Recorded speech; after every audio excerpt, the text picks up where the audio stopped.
where we are going to be x-raying quest for power shift ahead of the 2024 Edo State Gubernatorial Election. I have with us in the studio from my immediate left is the Chief Press Secretary to the Administrative Officer, the Local Government Chairman of Ikpoba Local Government, talking about Honorable Esosa. Thank you so much for coming on the show. Thank you, my brother. Good to see you.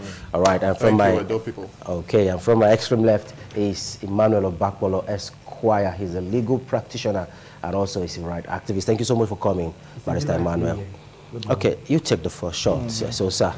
The election is just few days away from now. For politicians, it's like few seconds away because they are itching to battle it out in the polls. But however, in the build-up to the elections, before the primaries, there was clamor for power shift to a particular region, to Edo Central to be precise.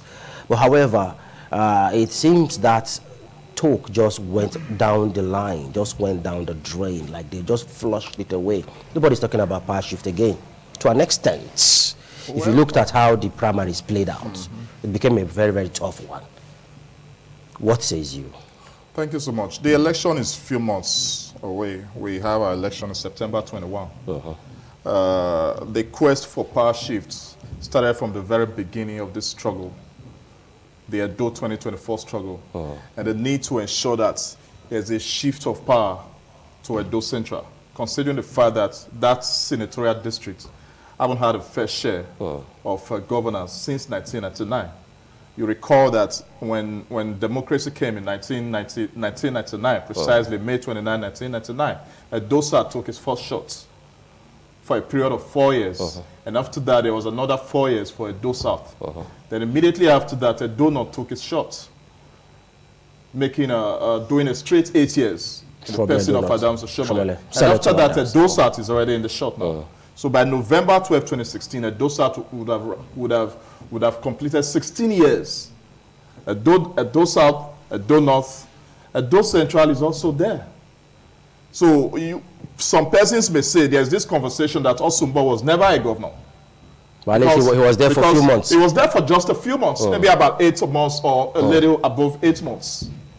But basically, you could agree that he was never a governor. But at least he tested office. He tested. Well, governance is not to be tested. Governance is to be administered. So there is a period. There is a 4-year period or 8-year period, as the case may be, for every governor. So we do strongly believe that there is need for power to now move to Edo South. And you would recall that it's the PDP that actually started the struggle. The PDP did its primaries February 22nd and ensured that the ticket of our party was given to our candidate now. I'm sure I can mention his name now. I swear because he's already a candidate, no longer an aspirant. And you can see the other parties still grappling with their primaries and all that. So I think the movement of power to Edo Central has started with the PDP on a very sound note. And we do strongly believe that as the campaigns draws near and the election proper draws near, power would eventually move to Edo Central. And then will it be that easy owing to the fact that some persons in the PDP are still holding the PDP to ransom? There was a parallel election too that actually produced the deputy governor as the candidate of the other faction. But you'll be shedding more light to that. No, prior to the primaries, we had a World Congress election. We didn't just handpick people. So there was a World Congress election. A World Congress election is the exercise that produces delegates. There was another Congress that produced another candidate. No, a World Congress election. The NWC recognized one World Congress election, which was held about 3 or 4 Sundays ago. So it was through that process, through that exercise, that our delegates that eventually elected our candidates, Aswe Udalo, were produced. Okay. You had about 3 delegates per ward across the 192 wards. So in all, I think our candidates got about 577 votes over the other 8 or 9. But we'll get back to you in a moment. But you get to tell us the other persons that actually gave their mandate to the deputy governor. We would like to go there. You will go there. It's all part of the discussion. Barrister Emmanuel, Edo is standing on a tripod stand. But however, it seems, as far as senatorial district is concerned, but it seems there's a dividing factor now. The APC team now, they still have some kind of internal crisis, still battling if Akbakomi's Mondo Kbebolo senators should continue, or should there be a kind of rerun, because we have those who actually fell out of the primaries. They are still agitating that it shouldn't be the candidate that they have now. There should be a kind of another primaries. If you check the Labour Party too, they have theirs. We have people like Riceman is actually pushing that the present candidate they have shouldn't be the person flying the flag. But there was clamor for power shift from the beginning. What now went wrong? Thank you very much. The old challenges that specifically the 3 major political parties, that is the All Progressive Congress, the People's Democratic Party, and just now the Labour Party, are facing is fundamental. And the reason being that till now, the political parties in Nigeria in general and in Edo State in particular have refused to understand that a political party is not made up of godfathers or godfatherism, but it is made up of members of the political party. And that brings to my mind the definition of political party. I always tell people whenever I'm privileged to so do, that political party is an assemblage of men and women with common interests. However, there are characteristics of that political party. One of them is membership. 2, payment of dues. But if you ask the politicians, like my brother seated here just now, that does he have any evidence to show that he has been paying dues to his political party? You will get the answer from him. And that is the reason why you see all of this crisis. Because at the end of the day, one man does the sponsorship. So the man that does the sponsorship, just as the saying goes, he who pays the piper dictates the tune of the dance. So you have a single man paying dues for everybody. He sponsors the party. So the members of that party are not put in the picture in everything. The only thing you see, you will not see the fire brigade approach. Oh, elections is coming, let's conduct Congress. And even the Congress, they have the so-called godfather or godfathers, as the case may be, we pick the delegates from the ward. And before you know, at the end of the day, they'll be told who may eventually emerge as the flag bearer of that political party. And that is why you see the whole processes is full of different challenges. And it will stop until we begin to look at the tenets of democracy. In Nigeria, what is the nickname of this style of practice we are calling democracy? What is the nickname of it? So when you look at all of this, the nickname, it does not have a nickname. Amazingly. You just said it has one. It does not have any nickname. Amazingly. It's just there because there's a fundamental problem that is bedeviling the political party. And that is why just now you see, like the All Progressive Congress, somebody emerged, another person is saying, no, I emerged before that person. He's challenging. He has gone to meet his lawyers. The lawyers have already written to the party, giving the party some days to maybe change the status quo. In the People's Democratic Party, two congresses were held somewhere, and before you know, 2 candidates emerged. In the Labour Party, the same. So when you come through all of this and you want to look at what really is the problem, you find out that it's a fundamental one, because somebody somewhere has done the dictation and every other person is following. But you know, there are people who put up resistance, and that is what we are seeing just now. People who put up resistance. The electorate. The various candidates or aspirants, as the case may be. You heard what you actually got everything he said. Now, looking at his submission, do you think there will ever be a power going to Edo Central again? Of course. We are already there. How? The vehicle has started, and there is already a movement. It's not just power going to Edo Central. We're also looking at sustaining reforms. There are ongoing reforms in Edo that deserve some level of sustainability.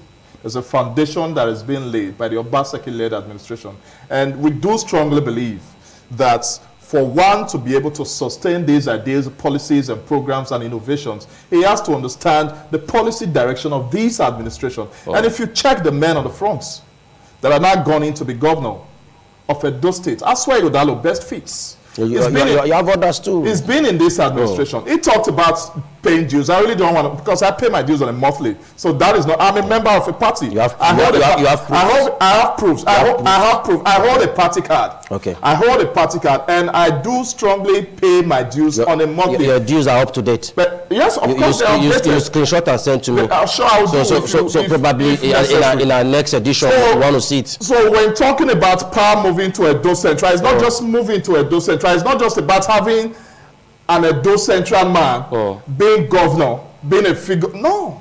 That's why Udalo has been in this arrangement since 2008. He was a member of the Oshomole's economic team. While Governor Godwin Obaseki was chairman, and our leader, Barrister Saudi Ogi, was a vice chairman. And when Governor Godwin Obaseki became governor, I swear Udalo became a chairman of the chairman of the group, which now metamorphosed to Alaro Economic Summit, a system to showcase the development, investment opportunities of Edo State to local and foreign investors. So it best fits. Amongst we have other candidates too, because anybody can be governor of Edo State, including you.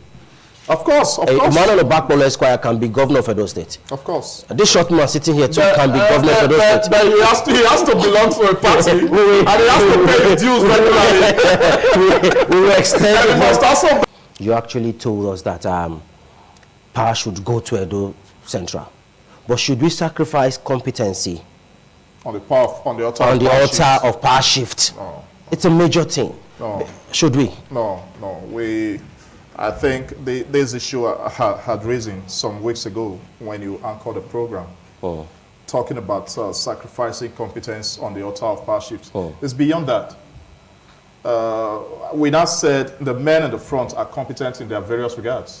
And now we have a man on the front who is even more competent. We still have some men in the front. Well, for my party, we have a man on the front. That's why from other parties, they have people in the front.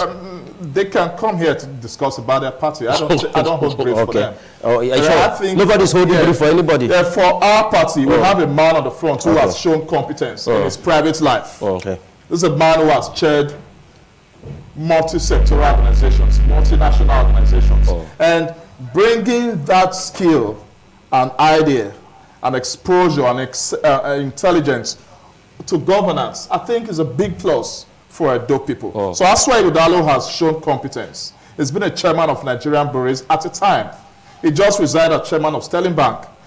He was also chairman of the Udalo Economic Summit. And he has records of achievements at various portfolios that he's held over the years. He's been there contributing to education in his local community here in Ewoime. His mother was first female permanent secretary in Nigeria. His father, Jeremiah Irodalo, was the first to complete secondary education in Ewoime before he moved over to London and started his life. So that's why Irodalo is a product of excellence. It's a product of nobility. Fine pedigree. So I think that having him on the front, especially for our party, is a huge plus for us. And not only us, the entire... So are you not saying within your party system, you don't have other persons too that can take over for the legacy of God? We'll get back to you. Should we start trading competency and those who have the ability to take the state forward on the altar or the basis of power shift? Well, I want to look at it from a different angle. When you consider fairness, equity, and justice, there is a time one will come to that you begin to look at some of these principles of life, particularly with regards to democracy. For the fact that there would be a power shift does not mean that you don't have competent people in the place that the power is to shift to. But what baffles me most time, my dismay, is that just like my good brother here is dishing out the dossier of the candidate of his political party. Over the years, since 1999, we've heard all of these jargons. And at the end of the day, when they get into power, we'll see the other way. We were told this prior to the emergence of the incumbent governor of Edo State. We were told all of this. The Alagodaro that is talking of that, the Godalo is shared or is still sharing, if that is the position just now. What has Edo people benefited from Alagodaro? Can you mention one?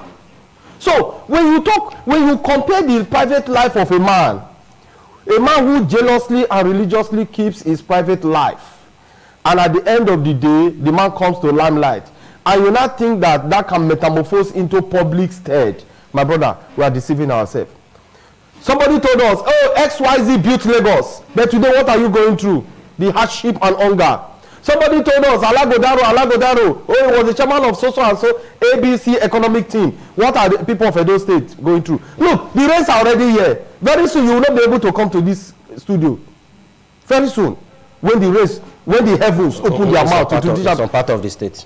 Yes, some part of the state. So I am telling you that the dossier that he is presenting to the people of Edo State. The people of Edo State no longer look at political parties. Okay. They look at individuals. Okay. And I think at the end of the day, we will make our choice. Now, Obaywana, welcome to the show. So sorry we kept you waiting. We wanted you to relax so that you can also share your thought with us. Should we start looking at political parties or individuals? The elections is here already. Well, good morning. My stand alone remains the same. When we look at political party, because over the years, political party has failed this country in terms of producing good leadership. My stand has always been good leadership, regardless of the party, regardless of the individual, regardless of the zone, regardless of wherever place they are coming from. Because if you want to stand on the basis of fairness, justice, and democracy, we should stop the propaganda of pushing out zone. Right now, the election has not been conducted, but the general propaganda that is being held out there is that it's time for this, time for that. No, if we begin to push that, that means we are dismissing the basis of democracy. Democracy is government for the people, by the people, and for the people, by the people. So it should be the people to decide, and it should be based on competence, based on precedence, based on record, based on integrity, based on justice, based on fairness. So we should not zone out a particular zone or zone out an individual because they came from this. No, let the people decide. So you don't believe in power rotation? I strongly, because you know why I strongly don't believe in power rotation? Especially on the basis where competence is not put to bear. If you want to rotate power, and probably there's someone from so and so region that we know will do better, based on precedent, based on what the people have benefited from, and you begin to uphold the notion of zoning and power rotation, that means you are trading competence for power rotation. So my opinion is this: let the ballot boards, let the people decide the winner. We should stop. Okay. Now, looking at the whole intrigues and the whole crisis rocking the major political parties, do you see a swift win for the four front runners? Well, for my party, I foresee a sweet victory come September. You can see what's happening in the APC. The two major, I may want to call them candidates. You have Denko there, you have Okpebolo. They are not dragging themselves. Denko has dragged the party to court, asking the party to declare him the winner. For Labour, they have about 4 of them. But there's one that seems to be having the limelight. But for my party, I do strongly believe that there's sweet victory. Not just because we are crisis-free for now, as it concerns candidacy, but because we have a man on the front. All our candidates are competent. All our aspirants before now, they all have competence. We discussed that already. But the man that is also on the front has equal competence. He has records of achievements, and it was just not handpicked. It was nominated by members of the party who believe in his ideas, who believe in his sterling contributions to the success of, to the gains of the current administration, and even administration past. So you look at it from the angle of contributions to gains, to successes. You look at it from the angle of sustaining reforms. My brother mentioned what are the benefits of Alaudawa. Alaudawa has benefited Edo people significantly. Your Sioma Parkland that some facilities enjoy in Benin today was a fallout of Alaudawa. All right. You have the modular refinery in Ologbo. We need to start wrapping up now, so because we have the next segment coming up in a moment. Now, finally from you now, he has actually said that it's going to be a swift win for his party. We're looking at the whole scenario and the whole crisis. The APC is battling with theirs. The PDP too, they have theirs. Just recently, the deputy governor has been asked to leave office, and some persons are saying it's politically motivated. The Labour Party too, they have their Papa faction, and the Abure faction is still there. We have Barrister Olumide Akpata and another young man that is actually saying he's also the front runner. That of the NNPP too, they have their own issues. As Azeme Azena got there, the founding members of the party, they're complaining that you cannot just bring somebody, import somebody from nowhere and make him the front runner of the party. And some of them are actually leaving the party to align with another party. Do you see swift win for the four major parties, PDP, APC, LP, and NNPP in the state? Unfortunately, election has become business in Nigeria. And that's why you see the politicians, in every 4 years, they dust their political bags and they begin to hunt for clients, so to speak. And at the end of the day, most of them are the beneficiaries. After election, you see them building mansions, building hotels, building 5-star this, 5-star that, 5 moon this, 5 moon that. But come to think of it, where are the people in all of this? Section 14, subsection 2A of the extant constitution, sovereignty belongs to the people of Nigeria. But in every 4 years, you begin to understand whether indeed the people of Nigeria has this sovereignty. Because even this sovereignty can be bought. And sovereignty, by the end of the day, when they capture the sovereignty, you see them become demigods in offices. You see them become supermen in offices. See, let me tell you. Tell me. The PDP has crisis. The All Progressive Congress has crisis. The Labour Party has crisis. The NNPP has crisis. Even some of the political parties that you don't know that will take part in these elections, they have crisis. Some of them will just go and sit somewhere and be waiting for a candidate with the big bag. And then they'll just cling to that and say, oh, this is the person we are supporting from another party. That's why I did say from the outset that it is a foundational problem. And the godfathers know of this. That's why they don't want this foundational problem to be solved. Because if they do it, they'll be irrelevant. Can we ever come out of this quagmire of having godfathers determining who becomes the next governor of the state? Well, the truth is that the system of politics and governance in this country is already corrupted. And even the Bible said, if the foundation be faulty, what can the righteous do? So, as a matter of fact, especially this coming election, it's obvious there are godfatherism everywhere. Even in the PDP, we all know how their aspirant came about. Even the APC, we currently know the saga that's going on. Even in Labour Party. So, like my brother here said, he said all the parties have internal crisis. And that's why I strongly believe that this election will not be a swift one for any party. It will be keenly contested. And as a matter of fact, if you look at it from afar, you will see that we have one candidate from the south, which is Akpata, and we have from the north, we have Azeme Azena, and we have from the central, we have 2 from the central, which is Aswe and Okporo. Now, it's obvious that if we should go by what we know is obtainable in the past, which is, there's no way you will not take that to some extent. Tribalism comes to bear in politics in this country. Now, from the central alone, their vote probably will be shared among these 2 persons I just mentioned from the central. What makes majority of the votes in every Edo State election? The South.